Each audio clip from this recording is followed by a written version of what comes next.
सखर में रिपोर्ट कर विया हफ़ीज़ लाशारी पसंद की शादी कंदड़ जोड़ो तहफ़ुज़ लाइ सखर प्रेस क्लब पहुंची वियो। जान के शदीद ख़तरो है। आला अख्तियारनि खां फ़ौरी नोटिस वठण जो मुतालबो।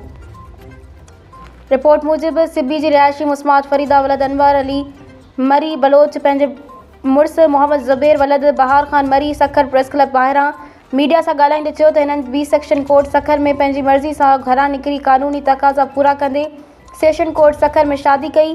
हिननि ॿुधायो त शादी जे मुतालिक़ बयान हल्फ़ी ऐं इतला अदालत में जमा कराया आहिनि। मुस्मात फरीदा वलद अनवर अली मरी बलोच जे मुताबिक़ शादी जी इतला मिलंदे ई हिननि जा वालिदैन कावड़ जो इज़हार कंदे मौत मां धमकी ॾेई रहिया आहिनि। जंहिं सबबि पसंद जी शादी कंदड़ जोड़ो शदीद ख़ौफ़ मुब्तला थी रहिया आहिनि। हिननि चयो त कानून तहत थाणे में दरख़्वास्त जमा कराई आहे। उन जे बावजूद मुसलसल धमकियूं ॾिनियूं पयूं वञनि।